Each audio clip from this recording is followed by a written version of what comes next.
بھی بات ہی پنجاب کی اگر بات کرتے ہیں تو ایک سیف سٹی پروجیکٹ یہاں پر چل رہا ہے، تو بلوچستان کے اگر اتنے مستقبل بھی اس کے ساتھ جڑا ہوا ہے، سی پیک کے دیگر معاملات ہیں، تو وہ سیف آپ اس لیول کے اوپر سیف سٹی پروجیکٹ کیوں نہیں بناتے کہ جس میں کوئٹہ اور بلوچستان کو سیف کیا جا سکے اور ہر موومنٹ پہ نظر رکھی جا سکے؟ کیا اتنی مار پڑ رہی ہے مستقل طور پہ؟ دیکھیں سٹیز میں تو سیف سٹی پروجیکٹس آلریڈی موجود ہیں، لیکن یہ میں نے آپ سے کہا کہ وہ کوئٹہ کیپٹل سے جدھر یہ واقعہ ہوا ہے 500 کلومیٹرز دور ہے، آپ کا پورا پنجاب 500 کلومیٹر نہیں ہے، تو اس کو انڈرسٹینڈ کریں کہ پورے بلوچستان کو کیسے سمجھیں.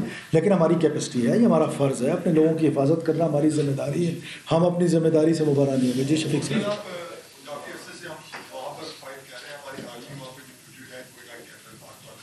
ہماری انٹیلیجنس ایجنسی کافی زیادہ کیپیبل بھی ہیں اور یہ لوگ تو ٹیررسٹ ہیں، مخصوص گروہ ہیں جو آپریٹ کریں. کیا یہ بارڈر کے اندر آپریٹ کریں یا بارڈر سے باہر آپریٹ کریں کہ ان کی پناہ گاہوں کو ختم کرنا؟ جیسے ہم نے پہلے اس بات میں آپریشن کیا مکمل، ہم نے ساری وہ چیزیں ختم کر دی، تو کیا وجہ ہے کہ ہم ان کی پناہ گاہیں مستقل طور پر ختم نہیں کر پا رہے؟ دیکھیے ایک تو میں تھوڑا سا کلیئر کر دوں کہ دیر از نو آرمی ان بلوچستان، ملٹری آپریشن نہیں ہے. کوئی ملٹری کی پریزنس کوئٹہ میں کنٹونمنٹس میں ضرور ہے، لیکن یہ پیرا ملٹری فورس ہے اور تھریٹ کیپیسٹی کو دیکھتے ہوئے ملٹری کا استعمال کوئی گناہ نہیں ہے. ہم نے اسی لیے اپنی یہ انسٹیٹیوشنز بنائے ہیں کہ وہ تھریٹ کو، اس چیلنج کو قبول کریں. تو یہ اتنا بڑا چیلنج نہیں ہے کہ ملٹری کو یوز کیا جائے. پیرا ملٹریز جو ہے، جو ایف سی ہے ہماری، ایف سی نارتھ ہے، ایف سی ساؤتھ ہے، پولیس ہے، لیویز ہے، سی ٹی ڈی ہے، یہ کام وہ بڑی آسانی سے کیا جا سکتا ہے. جہاں تک سوات طرز کی آپریشن ہے تو دیکھیں ابھی اس کی ضرورت اگر پڑے تو بالکل کیا جا سکتا ہے، لیکن ہمارے ہاں کائنیٹک اپروچ جو ہماری ہے وہ بالکل سمارٹ کائنیٹک اپروچ ہے. وہ آئی بی اوز ہیں، انٹیلیجنس بیسڈ آپریشنز ہیں کہ جن سے ہمیں پتہ چلے، بیکاز سیکورٹی فورسز گرے میں آپریٹ کر رہی ہیں، انیمی کا پتہ نہیں ہے، فرینڈ کا پتہ نہیں ہے کہ سوسائٹی کے اندر سے وہ لوگ ہیں. تو اس میں ظاہر مشکلات اور چیلنجز ہیں، لیکن ان شاء اللہ تعالیٰ اس سے پہلے بھی آپ کو پتہ ہے کہ ہم چیلنجز سے نکلے. کوئی بھی چیز ہوتی ہے اس کا ڈائریکٹ ریلیشن ہوتا ہے کسی بھی چیز کی اکانومی سے. آپ لوگ پچھلے 7-8 ماہ سے 70 سال سے بات کریں تو اس طرح کے ٹیررزم کے نمبرز زیادہ ہیں، لیکن جو اصل میں آپ کے اوپر جو آ رہی ہے بات کی جو بلوچستان ہے، جو ہمیں بتایا جاتا ہے کہ وہاں پہ جو لوگوں کو رائٹس نہیں ملتے، وہ ہمیں بتائیں کہ وہ کون سے رائٹس ہیں جس کا وہ مطالبہ کرا رہے ہیں اور جس کی وجہ سے اس طرح کچھ ہو رہا ہے. اسی لیے تو میں یہاں آیا ہوں. تو بتائیں کیا آپ کو پتہ ہی نہیں؟ رائٹس کی تو جنگ ہی نہیں ہے. کون سے رائٹس کی جنگ ہے؟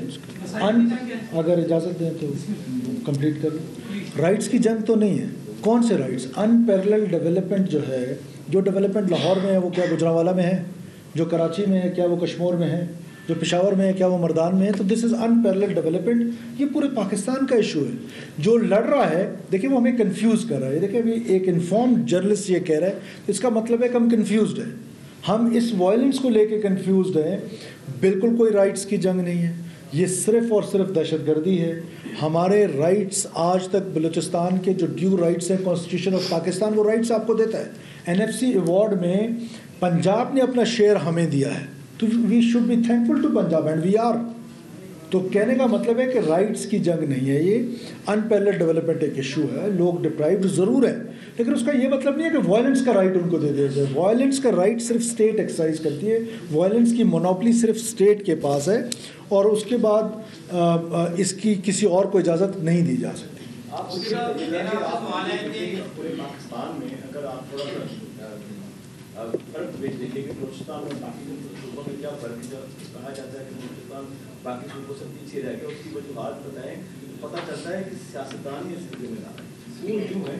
وہ یوں ہیں کہ اگر یہاں کسی بھی اور صوبے میں ترقیاتی کام ہو رہا ہے، تو تعلیمی ادارہ بن رہا ہوتا ہے، تو اس کا جو یہاں کا جو سیاستدان ہے، جیسے وہ ترقیاتی فنڈ حاصل کیا ہے، اس کا 20 سے 30% اس کی جیب میں چلا جاتا ہے، سب کو پتہ ہے. لیکن بلوچستان میں متعلق کہا جاتا ہے کہ وہاں سے 100% اس شخص کی جیب میں چلا جاتا ہے.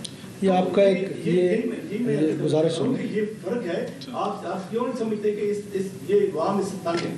آپ کا ایک سویپنگ اسٹیٹمنٹ ہے. یہ اس طرح بھی نہیں ہوتا کہ 100% کسی کی جیب میں چلا جاتا ہے. ضرور بیڈ گورننس ہے، اور بیڈ گورننس کی وجہ سے ضرور ایشوز ہوئے ہیں، لیکن اس کا یہ مطلب نہیں ہے کہ بلوچستان میں کوئی ترقی کا عمل ہو ہی نہیں رہا. بلوچستان جو 1971 میں جب اس کو اسٹیٹس ملا صوبے کا، اس وقت بلوچستان میں 1 یونیورسٹیز تھیں اور آج 11 یونیورسٹیز ہیں. تو اس وقت کالجز جو تھے وہ 2 girls cadet college, so and so on. تو بلوچستان کی اصل پرابلم کیا ہے؟ اصل پرابلم یہ ہے کہ بلوچستان کی جو پکچر آپ لوگوں کو پینٹ کی گئی، جو نیریٹو آپ لوگوں تک پہنچ رہا ہے، وہ نیریٹو درست نہیں ہے. تو درست نیریٹو کے لیے ایک انویسٹیگیٹو جرنلزم ایک چیز ہوتی ہے. وہ بدقسمتی سے وہ انویسٹیگیٹو جرنلزم بھی اب پیچھے جاتی جا رہی ہے اور لوگ جو ہے وہ اس کے لیے وہ کرتے ہی نہیں ہیں. سویپنگ اسٹیٹمنٹس اس لیے آتے ہیں. لاسٹ کوشچن میرا سوال ہے آپ سے کہ آپ پنجاب میں بیٹھے ہیں ماشاء اللہ اور پنجابی کا خون بہا ہے نہتے وہ شہری کے جو ٹریول کرتے ہیں بلوچستان کے لیے ان کو آپ کیا پیغام دیتے ہیں کہ ماضی میں ایسے اور لکھنؤ سے کوئٹہ کا سفر کو یقینی بنانے کے لیے آپ کو کا کیا پیغام؟ دیکھیے پہلی بات تو یہ کہ پنجابی کا خون نہیں بہا, یہ پاکستانی کا خون بہا ہے. پلیز اس کو ایتھنک ڈویژنز پہ مت لے کے جائیں. میں آپ سے کہہ رہا ہوں کہ یہ جو دہشت گرد تھے انہوں نے پاکستانیوں کا خون بہایا ہے, کسی پنجابی کا خون نہیں بہایا. یہ دہشت گرد بلوچوں کو بھی اسی طرح مار رہے ہیں, یہ دہشت گرد پشتونوں کو بھی اسی طرح مار رہے ہیں. وہ چاہتے یہی ہے کہ ہم اس ڈویژن میں جائیں, وہ چاہتے ہی ہیں اور ہم اس ڈویژن کو انکریج نہیں کر سکتے ہیں. ہم سب کی پہچان صرف اور صرف پاکستانی ہے 1947 کے بعد. پہلے ہم پاکستانی ہیں, اس کے بعد میں بلوچ ہوں, آپ پنجابی ہیں, کوئی پشتون ہے, کوئی سندھی ہے, کوئی سرائکی ہے. پہلے ہم پاکستانی ہیں. ینگسٹر بچے آپ سوال کر لیں, آپ لاسٹ سوال ہے. سر میرا سوال یہ ہے کہ بلوچستان کے اندر یہ پہلی مرتبہ تو ہوا نہیں. بلوچستان کے اندر ایک سال نہیں بلکہ کئی سالوں سے میرے خیال میں کئی دہائیوں سے یہ آپریشن چل رہا ہے اور بڑی کامیابی کے ساتھ چل رہا ہے. لیکن سر سوال یہ ہے کہ اسٹیٹ کا جو فیلئر ہے, پاکستان کے پاس نمبر 1 ایجنسی اگر کلیم کرتی ہے کہ پاکستان دنیا کی نمبر 1 ایجنسی ISI, سر وہ ایک رپورٹ بھی تو پیش کرتی ہوگی کہ بھائی یہ تو فیلئر ہے. پہلے تو آپ یہ چیز کلیئر کریں کہ یہ جو مطلب 23 لوگ شہید ہوئے, کیا یہ فیلئر ہے یا نہیں ہے؟ اگر مطلب یہ اسٹیٹ کا ایک فیلئر ہے تو سوال یہ ہے, اگر اسٹیٹ سے فیلئر نہیں مانتی تو سوال یہ ہے کہ جب تک کوئی جنرل یا جب تک پاکستان کا کوئی طاقتور پرسن یا طاقتور ادارے کا کوئی پرسن شہید نہیں ہوتا تب تک کیا یہ شہید کہلائے نہیں جائیں گے؟ دوسرا سوال سر میرا سیکنڈ آخری سوال یہ ہے کہ اس پورے فیلئر کی اگر رپورٹ ISI پیش کرتی ہے تو اس کے اندر کون قصوروار نکالتا ہے؟ بیٹا میری گزارش سن لیں. ایک تو یہ میں کر لوں, لاسٹ کوشچن آپ سے. اسٹیٹ جو ہے, اسٹیٹ فیلئر کتنا بڑا لفظ ہے اور آپ نے کتنی آرام سے کہہ دیا. گورنمنٹ کی فیلئر ہو سکتی ہے, گورنمنٹ کی کوئی کوتاہی ہو سکتی ہے, کوئی وہ ہو سکتا ہے. اسٹیٹ فیلئر آپ نے سویپنگ اسٹیٹمنٹ دے دیا اور you are starting your career, تو آئی ایم افریڈ کہ جب آپ سینئر جرنلسٹ ہوں گے, ان کی طرح میری طرح گرے ہیئر ہو جائیں گے, تو پھر کیا بول رہے ہوں گے. تو پلیز سویپنگ اسٹیٹمنٹس نہ دیا کریں. کوئی اسٹیٹ کا فیلئر نہیں ہے, اسٹیٹ ایگزسٹ کرتی ہے. ہماری میں نے آپ سے کہا کہ 2,000 کلومیٹر ہے. ایک جگہ پر اسٹیٹ نے یا اسٹیٹ کے اداروں نے they have to protect each and every inch. اور دہشت گرد جو ہے اس نے کسی ایک انچ میں بریچ کرنا ہوتا ہے. ٹائم کی لبرٹی اس کے پاس ہے, ٹارگٹ کی لبرٹی اس کے پاس ہے, گوریلا وارفیئر ہے, کانفلکٹ زون میں ہے. تو اس طرح کے واقعات دو کے دردناک ہیں, دو کے جتنی میں کہہ رہا ہوں مذمت کی جائے کم ہے. لیکن اس طریقے سے, اور پھر آپ نے ایک اور بلوچستان میں آپریشن کدھر ہو رہا ہے یہ آپریشن؟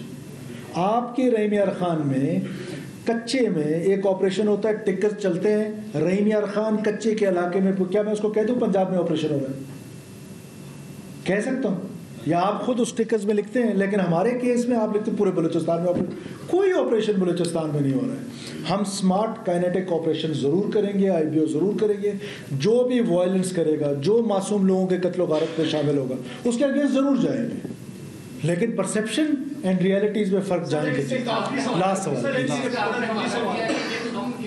وہاں پہ کوئی دہشت گردانہ تحریک چل رہی ہے, ڈاکٹر مریم بلوچ کی تحریک ہوئی, اس کو آپ کیسے دیکھیں؟ دیکھیے میں نے آپ سے کہا کہ پاکستان کے خلاف ایک آرگنائزڈ قسم کی منظم پاکستان کو کمزور کرنے کی سازش.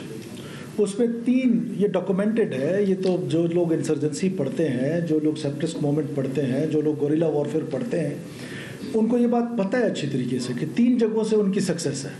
ان کی سکسیس جو ہے, ایک وہ ظاہر ہے ملیٹریلی, میں نے آپ کو بتایا, ایک سوشل میڈیا کے ذریعے نوجوان کو ریاست سے دور کرنے کی کوشش کی جا رہی, اور تیسری چیز سوشل موبلائزیشن ہے.